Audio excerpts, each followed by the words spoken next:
Everyone in Chicago knew the rule. You do not look Julian Moretti in the eye, and you never, ever approach his table. But that night at Giovanni's, the silence was shattered by a scream that wasn't from a victim, it was from a baby. A baby that wouldn't stop crying. The entire restaurant held its breath as the Mafia Don's patience snapped. One woman, a struggling single mother with nothing left to lose, stood up. She walked past the armed guards and did the unthinkable.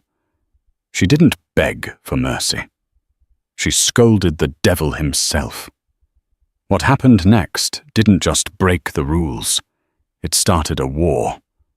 The rain was hammering against the stained glass windows of Giovanni's, Chicago's most exclusive Italian restaurant. But inside the air was so still, it felt like a vacuum. It was November the 14th, a Tuesday. The kind of night where the city feels bruised and angry. Sarah Bennett sat in the corner booth nursing a lukewarm glass of water. She shouldn't have been there. She couldn't afford the water, let alone the risotto.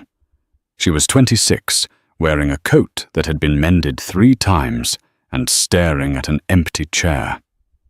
The lawyer she had scraped together her savings to meet Mr. Henderson was 40 minutes late. He was her last hope for keeping full custody of her daughter Lily against an ex-husband who had more money than morals. But Mr. Henderson wasn't coming. She knew it in her gut. Just as the despair began to claw at her throat, the atmosphere in the restaurant shifted. It wasn't a sound. It was a drop in pressure. The heavy oak doors swung open and 4 men walked in. The maitre d', a man who usually looked down his nose at senators, practically bowed to the floor. "Mr. Moretti, we have your table ready." Julian Moretti. Even Sarah, who tried to keep her head down and stay out of trouble, knew the name. The press called him a shipping magnate. The streets called him the Capo dei Capi. He was tall, wearing a charcoal suit that cost more than Sarah's life earnings. His face was a mask of cold, sharp angles, dark eyes scanning the room for threats. But in his arms, clutched awkwardly against that expensive suit, was a bundle wrapped in blue cashmere. A baby. The sight was so jarring that Sarah blinked.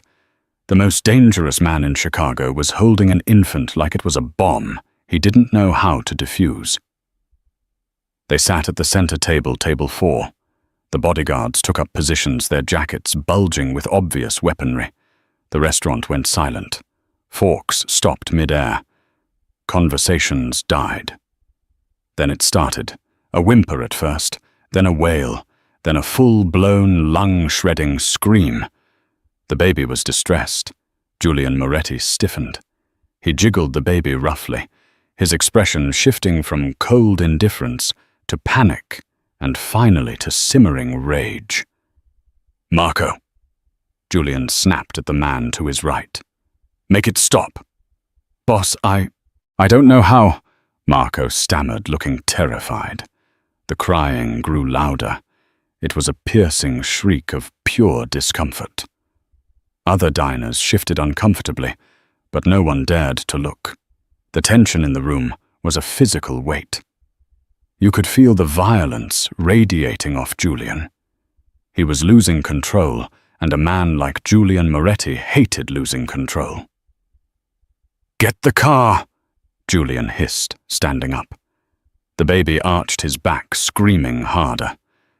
Julian's grip tightened clearly too hard. Sarah felt a pull in her chest. It was the biological override, the mother's instinct that bypasses all logic and fear. She watched the man's large hand gripping the infant's fragile ribcage. He was hurting the child not out of malice, but out of sheer incompetence and frustration. She didn't think. She didn't consider the guns. She didn't think about her custody battle or the fact that she was a nobody. Sarah stood up. Her heels clicked on the marble floor. The sound was like a gunshot in the silence. One of the bodyguards, a massive man with a scar running through his eyebrow, stepped in her path. His hand went inside his jacket. "Sit down, lady," he growled. "Move," Sarah said. Her voice wasn't loud, but it was steady. "He's holding the baby wrong. He's going to bruise him." The bodyguard blinked, stunned by her audacity. In that split second of confusion, Sarah sidestepped him. She walked right up to table 4. Up to the devil. Julian Moretti turned his dark, lethal gaze onto her. His eyes were like ice. "Who are you?" he snarled. "Get back before I—" "You're pinching his diaphragm." Sarah interrupted her eyes, locking onto his. She wasn't looking at the mob boss. She was looking at a clueless father. "Look at his face. He's not hungry. He's gasping. You're panic squeezing him." The entire restaurant seemed to gasp. The staff watched in horror, expecting her to be dragged out or shot. "Give him to me," Sarah commanded. She held out her arms. It was the unthinkable act, demanding the heir to the Moretti empire. Julian looked at the screaming child, then at the woman with the frayed coat and the fierce eyes. He was drowning and she was a life raft. Slowly, hesitantly, he passed the bundle over. Sarah took the baby Leo, she would later learn, and immediately shifted his position. She rested him high on her shoulder, pressing his tummy against her collarbone, and began a rhythmic, firm pat on his back while swaying her hips. "Shh, it's okay. You're okay." She hummed the vibration of her chest, soothing the child. In 10 seconds, the screaming turned to whimpers. In 20 seconds, the whimpers stopped. In 30 seconds, the baby let out a long, shuddering breath and fell asleep. The silence that followed was heavier than before, but this time it wasn't fear. It was shock. Sarah gently pulled the blanket away from the baby's face, checking his color. She looked up and found Julian Moretti staring at her. The ice in his eyes had cracked, revealing something intense and calculating. "He has colic," Sarah whispered, handing the sleeping child back to the stunned father. "Burp him halfway through the feed, not just at the end. And loosen your tie. The fabric is scratching his cheek." She didn't wait for a thank you. The adrenaline crashed, and the realization of what she had just done washed over her. She turned around, grabbed her purse from her booth, and walked out of the restaurant, her legs shaking uncontrollably. She thought she had escaped. She thought that was the end of it. She was wrong. Sarah didn't sleep that night. Every time she closed her eyes, she saw the gun outline in the bodyguard's jacket. She sat in her tiny, drafty apartment in the Englewood district, watching her own daughter Lily sleep.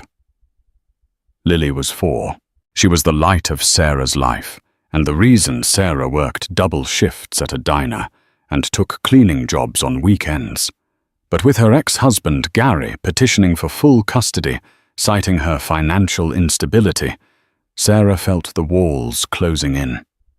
Gary had a new wife, a new house, and a good lawyer. Sarah had overdue rent and a broken toaster. The next morning, Sarah was at the diner wiping down the counter. It was 10 a.m., the lull after the breakfast rush. "Sarah," her manager, frantic and pale, hissed from the kitchen window. There are men outside for you." Sarah's heart stopped. Gary. Did he send the police? She wiped her hands on her apron and walked to the front. 2 black SUVs were parked at the curb, blocking the morning traffic. The same massive bodyguard from the restaurant, the one with the scarred eyebrow, was standing by the door. He wasn't reaching for a weapon this time. He was holding it open. "Mr. Moretti requests your presence," the man said.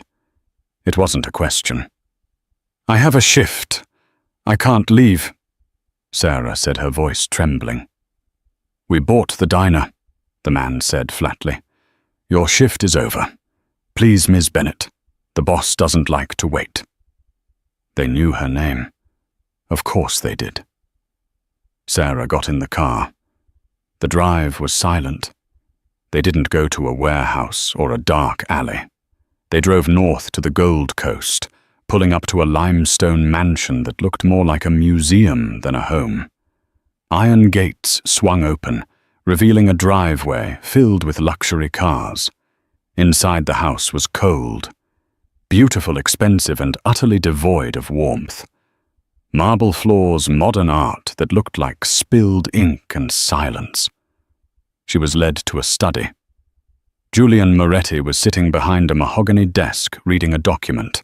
He didn't look up immediately. "Sarah Bennett," he said, turning a page.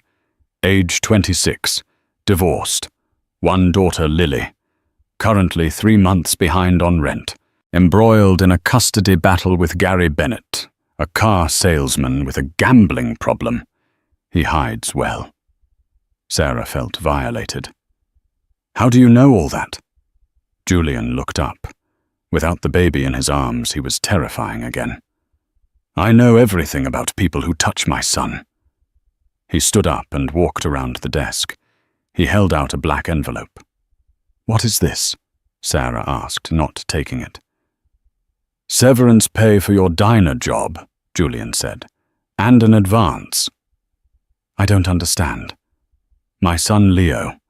He hasn't stopped crying since his mother died 3 months ago. Nanny's last 2 days. Some quit, some I fire." Julian's jaw tightened.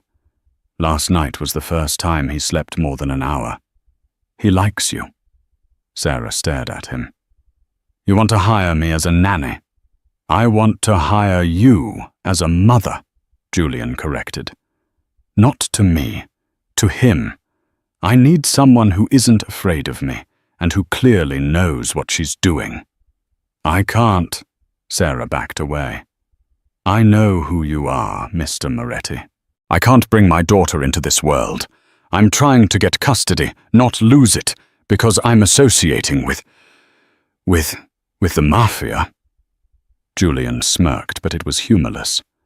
"Let's look at your reality, Sarah. You have no lawyer. Your ex-husband has bought off the judge. Did you know that he's going to take Lily on Friday?" Sarah felt the blood drain from her face. "No, that's not true." "It is, I checked."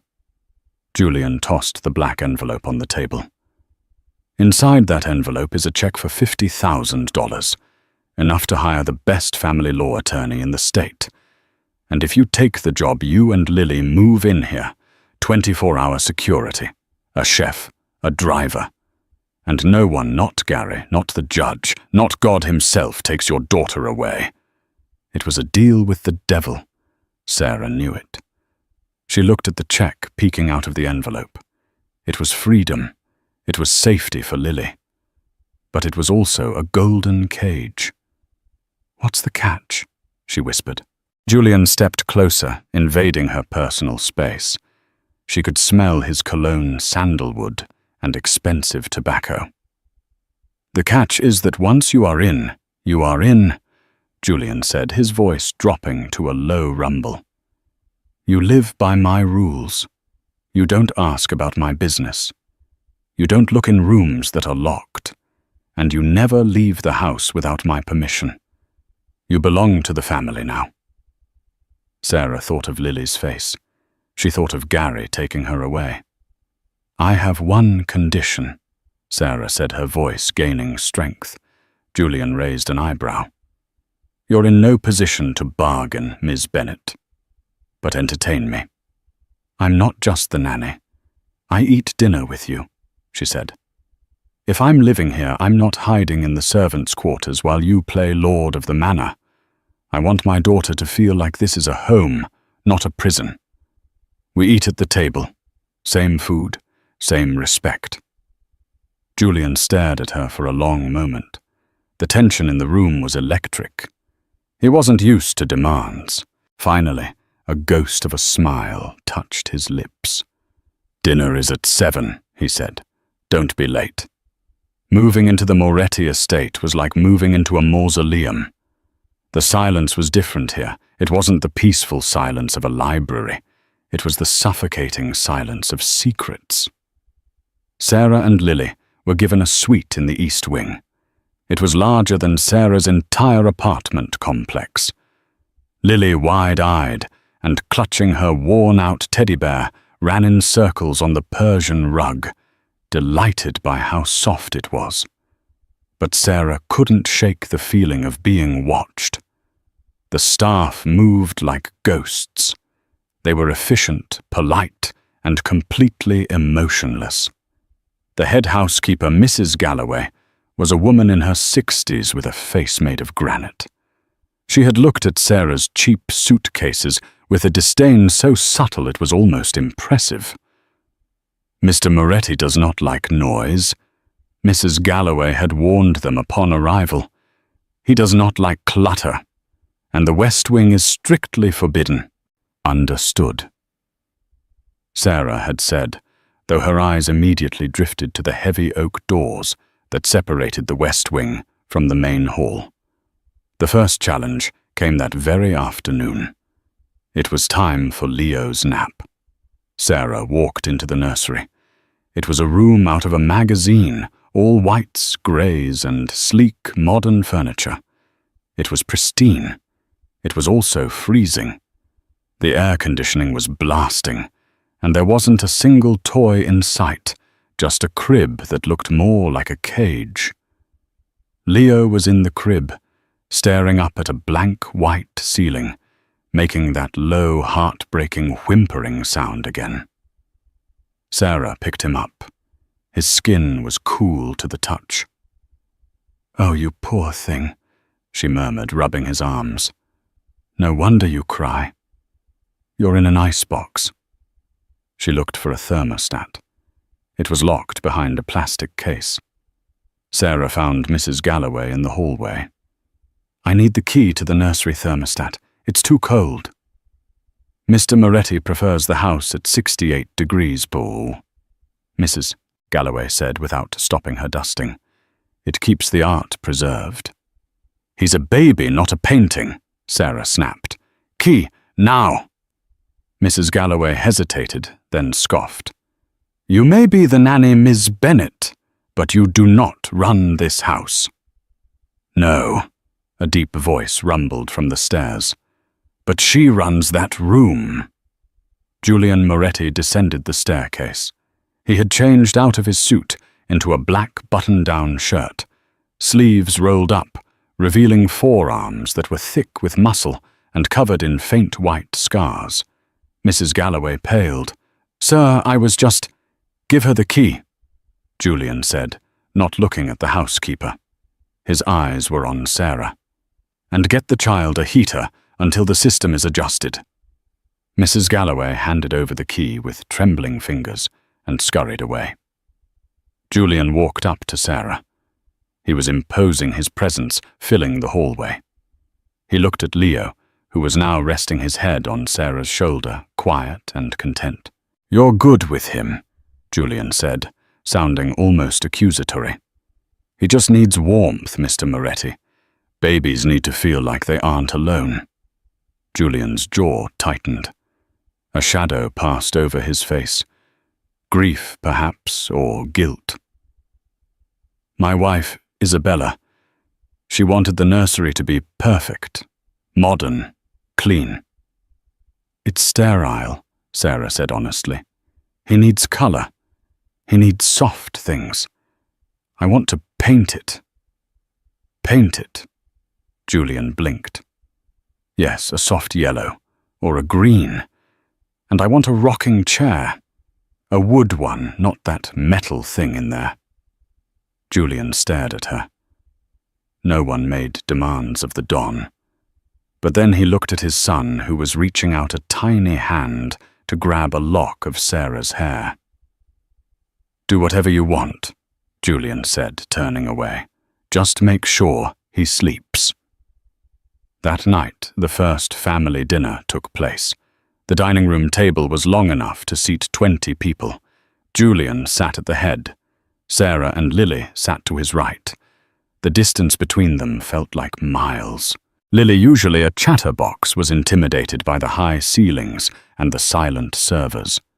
She picked at her spaghetti, which was gourmet truffle-infused, and not at all what a 4-year-old liked. "Is the food not to your liking?" Julian asked. His voice was deep, startling Lily. Lily looked up, terrified. "It tastes like dirt," she whispered. Sarah gasped. "Lily, it's truffles. It's very fancy." Julian paused. He looked at his plate. He took a bite. "She's right," he said. "It tastes like dirt."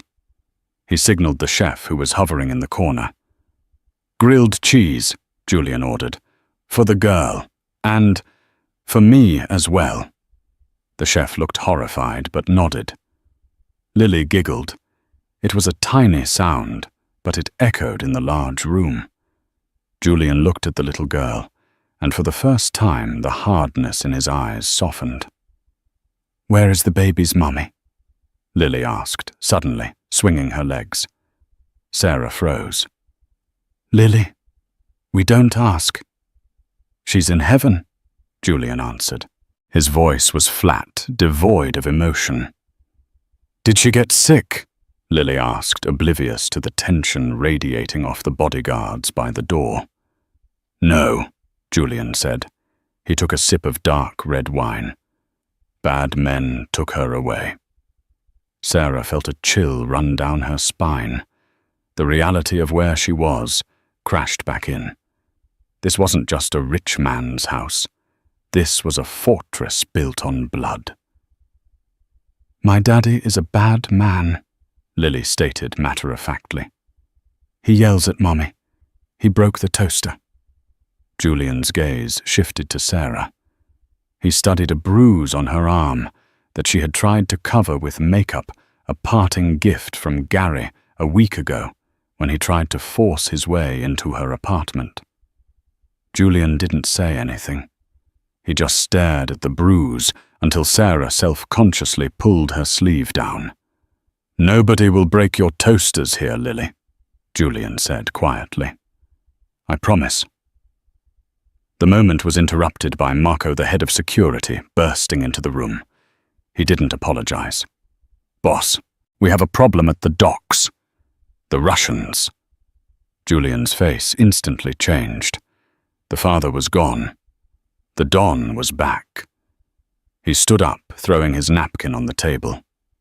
"Take them to their rooms," Julian ordered. Marco not looking back at Sarah. "Lock the doors. No one comes in or out until I return." "Julian!" Sarah stood up, the name slipping out before she could stop it. He paused at the door. He looked back, his eyes dark and dangerous. "Go to your room, Sarah. Forget what you hear tonight." He left. That night, Sarah didn't sleep. She held Lily and Leo in her bed, listening to the sound of cars speeding away, and later the distant muffled sound of shouting in the courtyard. She realized then that the golden cage was still a cage, and the wolves were scratching at the door. 3 weeks passed. The rhythm of the house changed. The nursery was no longer white. Sarah had painted it a soft sage green.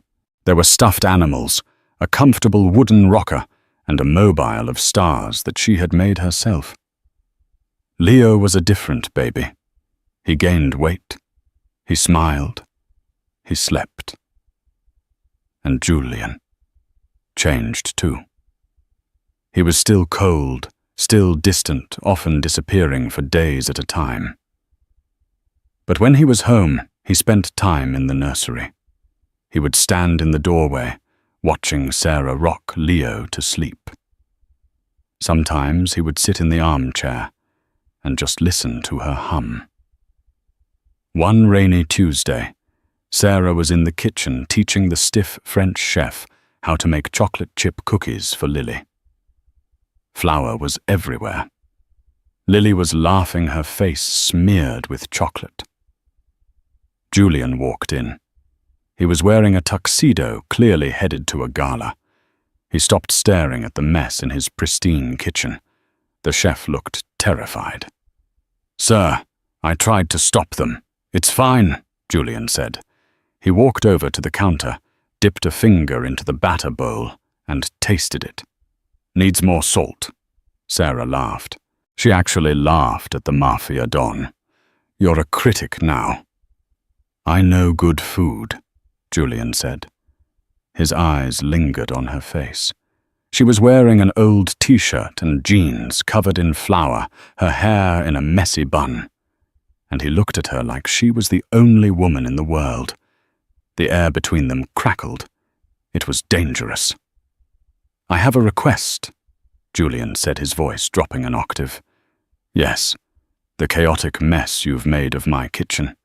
Clean it up," he said, but there was a smirk playing on his lips. "And tomorrow, I need you to come with me." "Come with you where?" "I have a meeting, a negotiation. It helps to have a softer presence. You will bring Leo. We will present the image of a stable, happy father." "You want me to be a prop?" Sarah asked, crossing her arms. "I want you to be my shield." Julian admitted a rare moment of vulnerability. "They won't shoot if there is a woman and child. It's the code." "That's comforting," Sarah said sarcastically. But she agreed.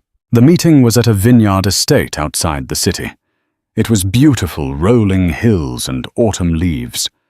But the men sitting at the patio table were sharks. Sarah sat beside Julian Leo on her lap. She wore a simple navy dress Julian had bought for her.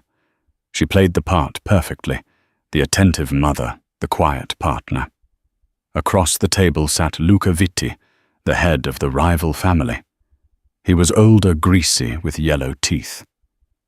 "You look soft, Julian," Vitti sneered, blowing cigar smoke toward the baby.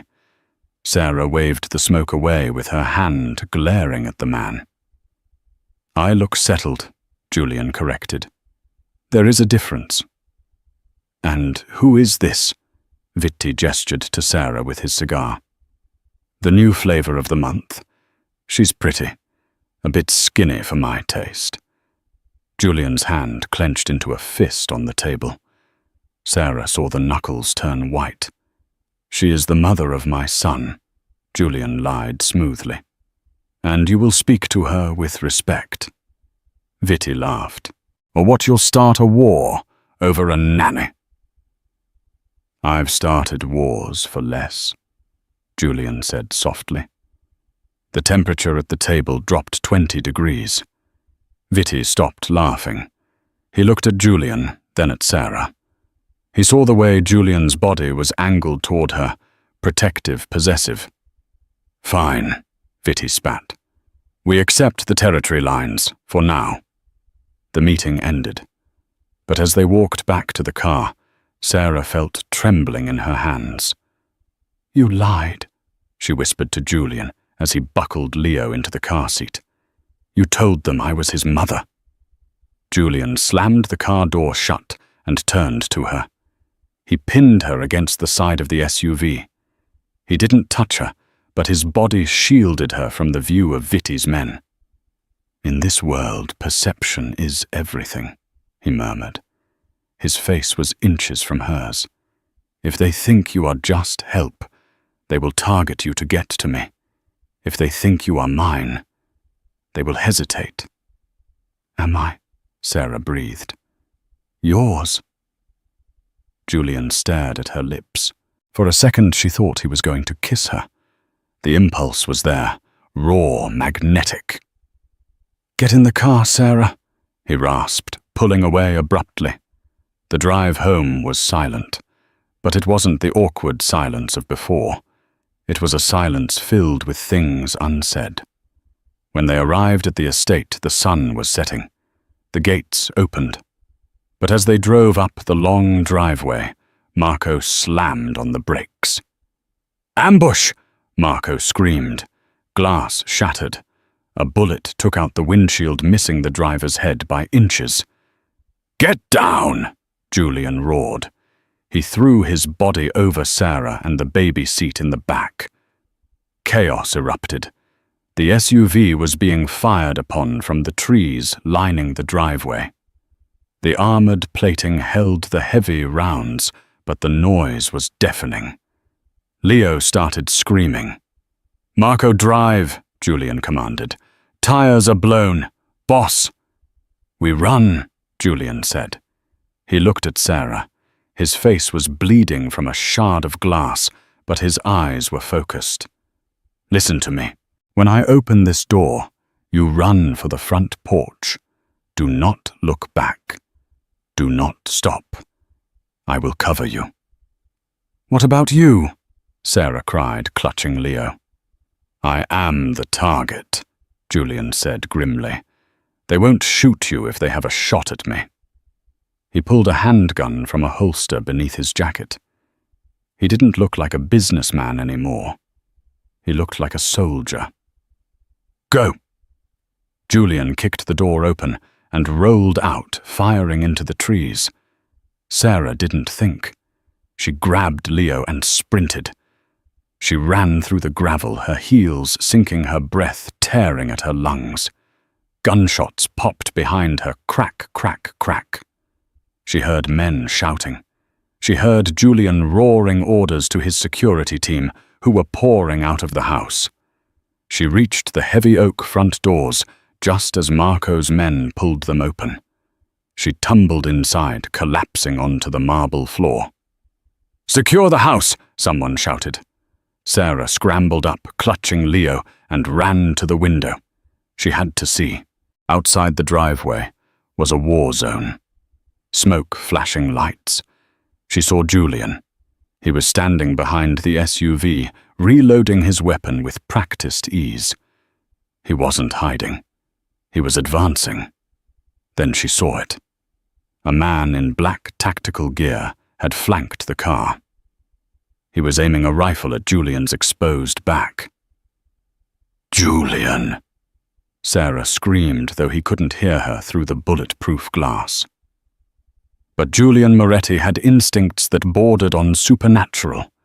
He spun around, raising his gun, and fired 3 times. The assassin dropped. But another shadow moved, not toward Julian, toward the house, toward the side door. The door that led to the kitchen, the door Sarah had unlocked earlier to let fresh air in while baking cookies. She had forgotten to lock it. Terror, cold and absolute, washed over her. "The kitchen," she whispered. She looked around. The guards were all outside or at the front door. Sarah looked at Leo. She saw a heavy antique vase on the hallway table. She put Leo down behind a marble statue. "Stay quiet," she begged the crying baby. She grabbed the vase. She kicked off her heels, and she ran toward the kitchen. She wasn't a soldier. She wasn't a killer. She was a mother. And someone was coming into her house to hurt her children. Sarah Bennett disappeared into the dark hallway, just as the kitchen door handle began to turn. The kitchen was shrouded in shadows, illuminated only by the flashes of lightning tearing through the sky outside. The smell of burnt cookies, a domestic scent turned asoo, hung in the air. Sarah pressed her back against the granite island, her breathing shallow and ragged. In her hands, the heavy porcelain vase felt slippery with the sweat of her palms. She listened. The doorknob turned. Click. The door groaned open, letting in a gust of wet, freezing wind. Heavy boots stepped onto the tiled floor. Thump, thump. The intruder moved with purpose. He wasn't checking corners. He knew exactly where he was going. He was heading for the main hallway.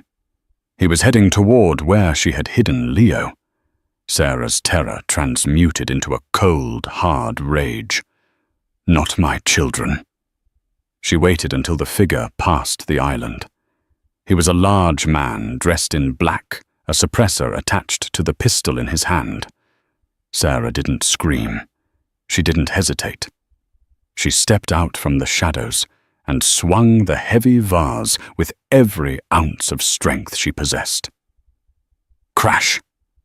The porcelain connected with the back of the man's head with a sickening thud, shattering into 1,000 razor-sharp shards. The man grunted a guttural sound of shock and stumbled forward, dropping to one knee. Ideally, he would have been knocked unconscious. But this was a professional killer, fueled by adrenaline. He roared, spinning around, blood pouring down his neck. His eyes were hauled unfocused, but furious. He raised the gun. Sarah froze. She had no weapon left. The man smirked, his teeth stained with blood. "Bitch!" he hissed. He squeezed the trigger. Bang! The sound was deafening in the enclosed space. Sarah flinched, waiting for the pain, waiting for the end. But the bullet didn't hit her. The intruder's head snapped back as if pulled by an invisible string. He collapsed backward, dead, before he hit the floor. Standing in the doorway connecting the dining room to the kitchen was Julian. He looked like a demon rising from hell. His tuxedo was torn, his face streaked with soot and rain. He held his smoking gun with a steady hand, but his chest was heaving. "Sarah," he choked out. He took a step toward her, and then stumbled. "Julian!" Sarah rushed forward, catching him just as his knees gave way. He was heavy, a dead weight against her. Her hand slipped on his jacket. It was wet, but not with rain. It was warm. She pulled her hand back. It was covered in bright crimson blood. "You're shot," she gasped, panic rising in her throat. "Side," Julian gritted out, his face draining of color. "Through and through. Just missed the liver, I think." "Marco," Sarah screamed, her voice echoing through the house. "Marco, help!" Julian gripped her arm. His grip was weak, trembling. "Leo, Lily, are they? They're safe. I hid them. They're safe." "Good," Julian whispered. His eyes rolled back and he slumped against her. The next hour was a blur of chaos. Marco and the security team swarmed the house. Paramedics, private ones on the Moretti payroll, arrived in unmarked vans. They didn't go to a public hospital where police would ask questions. They went to a private clinic in the Loop, a sterile fortress of glass and steel. Sarah refused to leave. She had Lily on one hip and Leo in a carrier pacing the waiting room floor. Her dress was ruined, stained with Julian's blood and the intruder's blood. She looked insane, but when the nurses tried to tell her to sit down, one look from her eyes made them retreat. She wasn't the nanny anymore. She was the survivor. 4 hours later, a doctor in surgical scrubs emerged. "Miss Bennett, how is he?" Sarah demanded, stepping forward. "He lost a lot of blood," the doctor said gravely. "The bullet nicked an artery. But he is strong. We've stabilized him. He's in recovery." Sarah let out a breath she felt like she'd been holding since the driveway. Her legs gave out, and she sank onto the waiting room chair, pulling Lily onto her lap. "Can I see him? He's sedated. He needs rest." "I didn't ask what he needs," Sarah said, her voice trembling but firm. "I asked if I can see him." The doctor looked at Marco, who was standing guard by the door. Marco gave a subtle nod. 5 minutes, the doctor conceded. Sarah walked into the dimly lit room. Julian looked smaller in the hospital bed, stripped of his suits and his armor. He was pale wires and tubes connecting him to monitors that beeped in a steady, reassuring rhythm. She walked to the bedside. She didn't cry. She reached out and took his hand. It was rough, calloused, and lifeless. "You can't die," she whispered fiercely. "You promised me no one would break my toaster. You promised Lily a home. You don't get to quit now." She squeezed his hand, and faintly, weakly, she felt a squeeze back. 3 days later, they were moved to a safe house. It was a penthouse overlooking the Chicago River, completely off the books. The windows were bulletproof, the elevator required a retinal scan, and the fridge was fully stocked. Julian was recovering with a speed that defied medical science. He was already sitting up, working on a laptop, ignoring the doctor's orders to rest. But the atmosphere in the penthouse was tense. Sarah was in the kitchen making tea. She watched Julian through the open living room door. He was talking to Marco.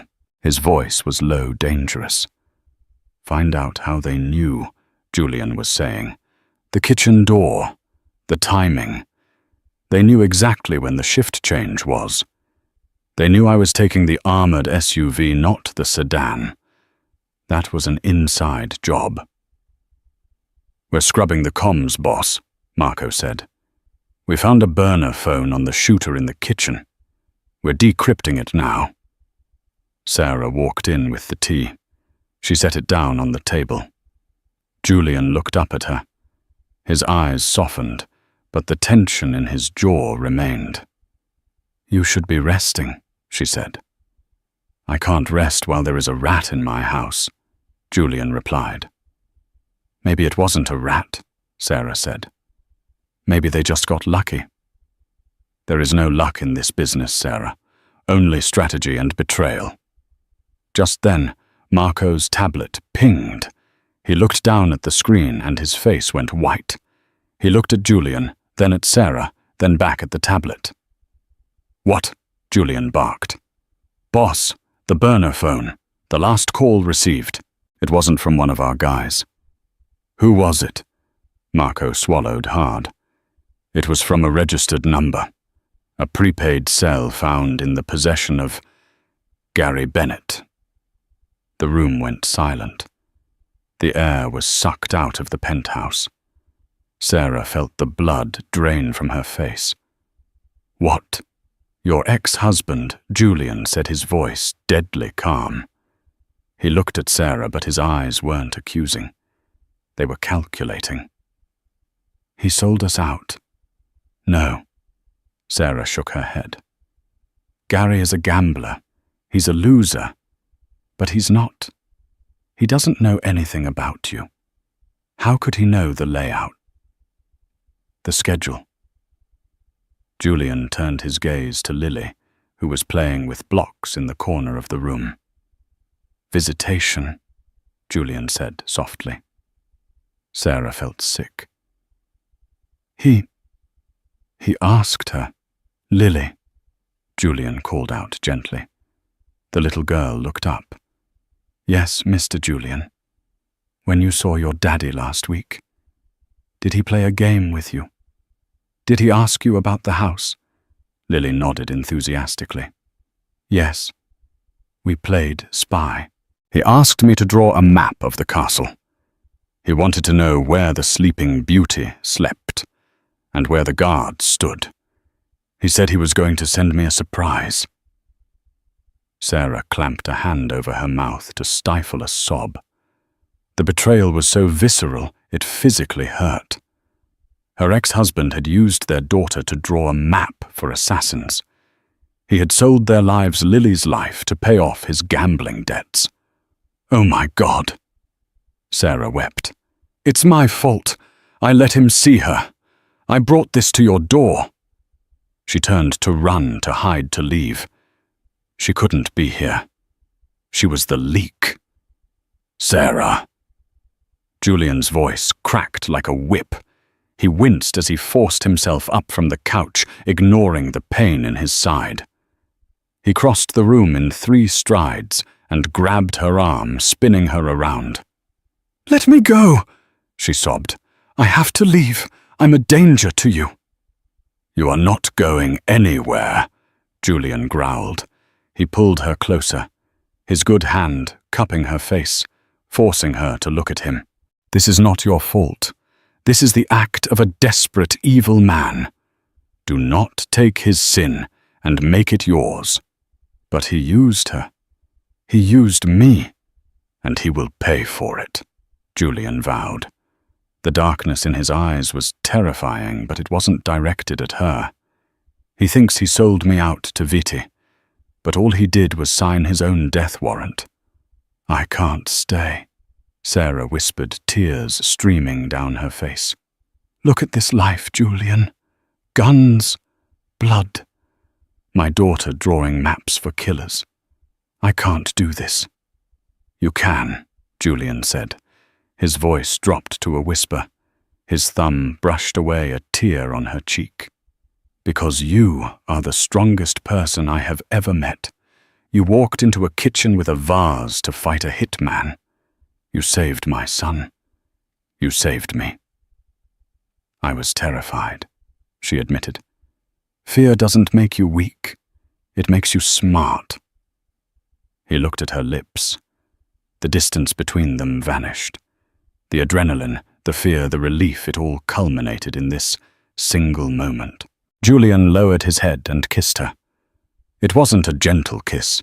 It was desperate. It tasted of tea and danger and promise. Sarah froze for a heartbeat, and then she melted into him.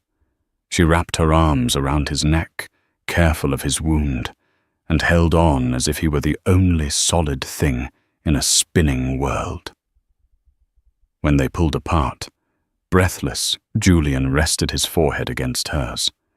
"You are not the nanny," he rasped. "Not anymore. You are mine, and I protect what is mine." "What are you going to do?" Sarah asked, fear for Gary, despite everything still lingering. Not because she loved him, but because he was Lily's father. Julian's eyes hardened. "I'm going to finish the custody battle. Tonight." The midnight air in Chicago's meatpacking district was thick enough to choke on. It smelled of rust, old ice, and the metallic tang of the nearby train tracks. The warehouse Julian had chosen was an unassuming brick relic from the 1920s, a place where echoes lasted longer than they should. The black sedan rolled to a stop on the cracked pavement. Rain was beginning to fall again, a freezing sleet that coated the world in grey. Inside the car, the silence was heavy. Sarah Bennett sat in the back seat next to Julian. He was pale, his movement stiff from the bullet wound in his side, but his eyes were burning with a terrifying, cold resolve. He checked his watch, a Patek Philippe that cost more than the building they were parked in front of. "You don't have to go in there," Julian said, his voice low and gravelly. He didn't look at her. He was watching the warehouse door. "Marco can handle the paperwork. You don't need to see him like this." Sarah smoothed the lapel of her trench coat. Her hands were trembling, not from cold, but from a cocktail of rage and adrenaline. "He used my daughter to draw a map for your assassins, Julian. He put a target on a 4-year-old's back. If I don't look him in the eye when this ends, I'll never truly be free of him." Julian turned his head slowly. He studied her profile, seeing the steel that had forged itself in her spine over the last 48 hours. He nodded once, a gesture of supreme respect. "Then let's finish it." They exited the car. Marco and 2 other guards were already waiting by the heavy steel sliding door. Marco looked grim. He nodded to Julian, then heaved the door upward. It rattled on its tracks, revealing a cavernous, dimly lit space. In the center of the vast concrete floor sat a single wooden chair. And in that chair, bound by zip ties, sat Gary Bennett. Gary looked nothing like the arrogant man who had sneered at Sarah in family court. His expensive leather jacket was torn. His left eye was swollen shut, purple and angry, and his lip was split.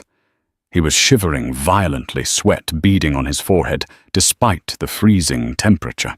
When he saw them, he practically convulsed against the restraints. "Sarah," Gary choked out, spitting blood onto the concrete. "Sarah, baby. Thank God. Tell these psychopaths who I am. It was a misunderstanding, sir. I didn't know." Sarah walked into the light. Her heels clicked rhythmically on the concrete, the sound echoing like a ticking clock. She stopped 5 feet from him. She looked at the man she had once promised to love and cherish, the man who had systematically destroyed her confidence for years. "You didn't know?" Sarah asked, her voice dangerously quiet. "No, I swear." Gary blubbered, his eyes darting to Julian, who was leaning heavily on a black cane in the shadows. "Vitti, his guys. They told me they just wanted to talk to him. They said they wanted to scare him into a business deal. They promised no one would get hurt." "You're lying," Julian said. He stepped forward, the cane tapping ominously.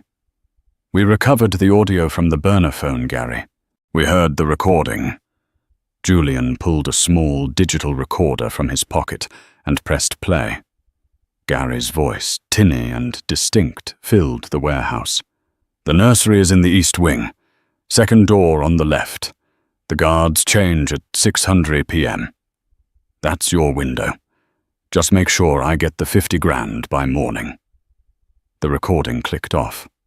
Gary slumped in the chair, the color draining from his face until he looked like a corpse.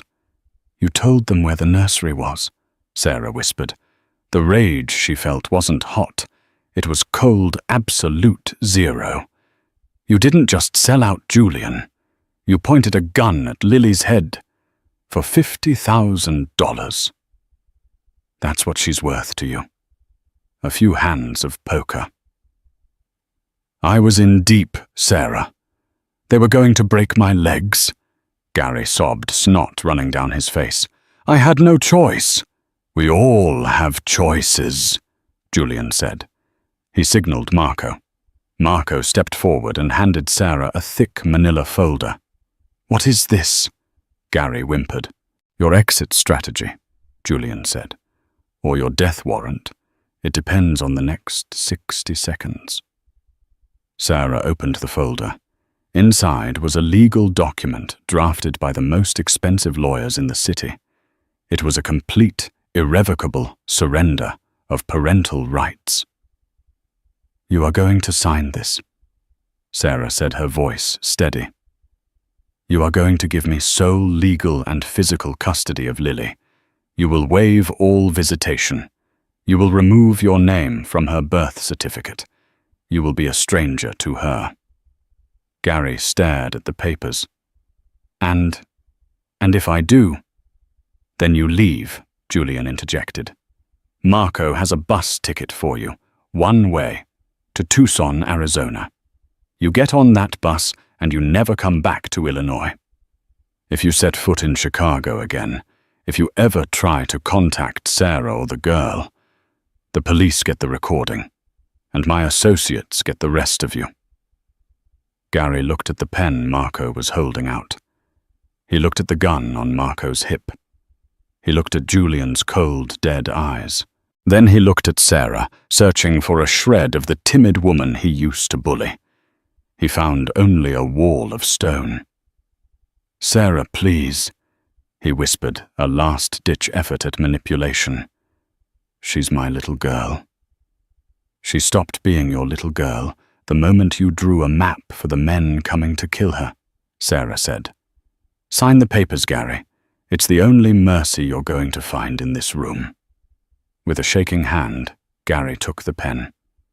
He wept as he scribbled his signature on the dotted line, his tears staining the paper. Marco snatched the documents away the second the pen lifted. He checked the signature, then nodded to Julian. "It's done."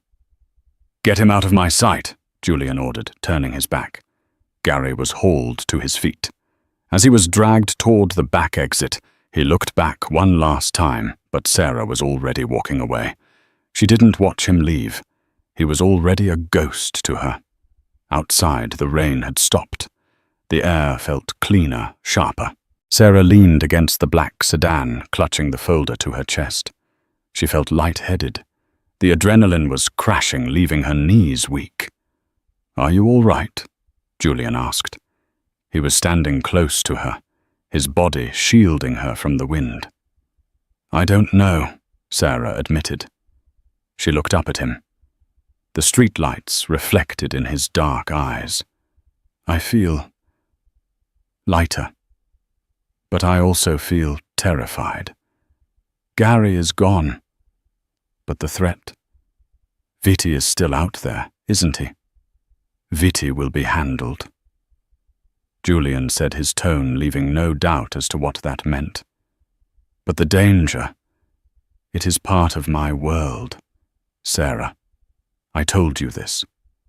Now that Gary is gone, you have a choice." He gestured to the folder in her arms. "You have the check I gave you. You have full custody. You can take Lily and go anywhere in the world.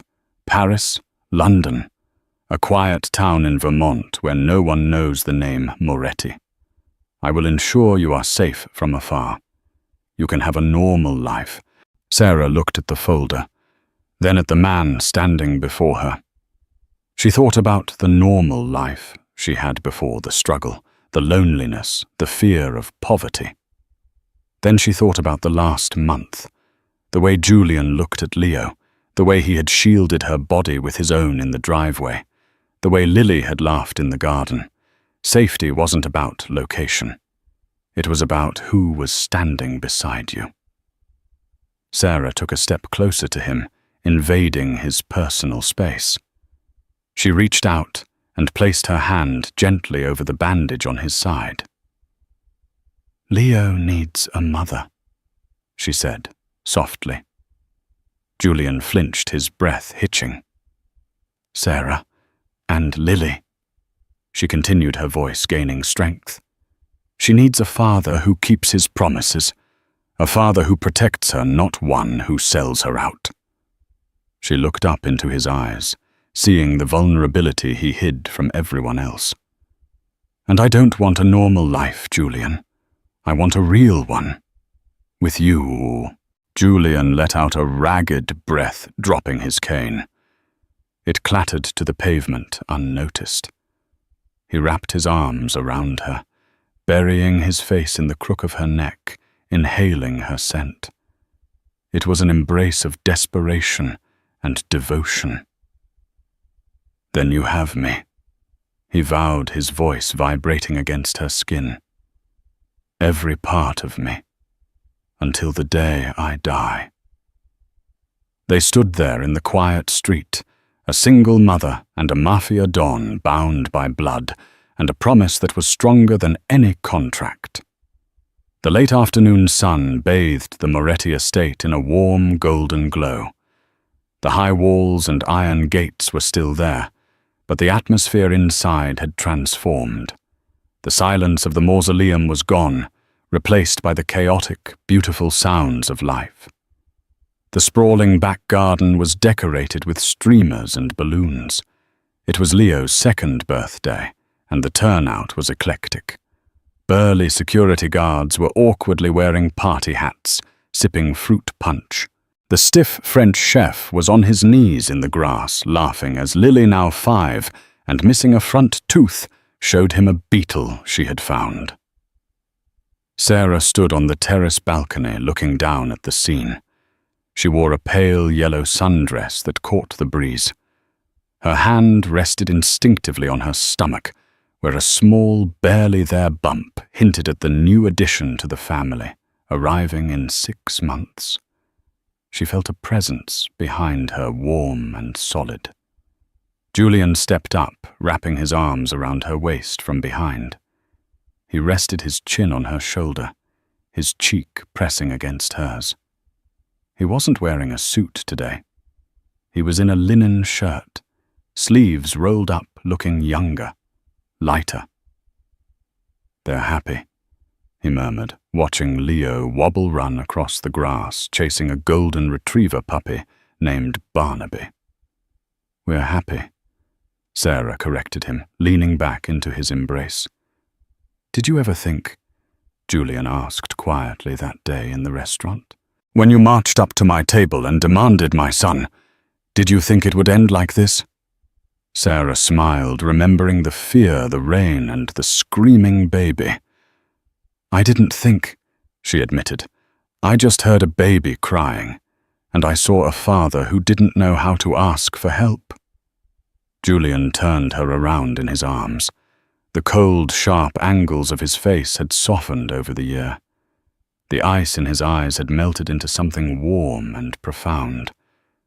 "You didn't just stop the crying, Sarah," he whispered, brushing a strand of hair from her face. "You woke me up. You saved us all. I intend to keep saving you," she teased softly. "Every day. And I will spend the rest of my life making sure you never regret it." He kissed her, then a slow, deep kiss under the golden sun, surrounded by the laughter of their children. The war outside the walls would always exist, but inside they had built something unbreakable. The crying had stopped. The living had begun.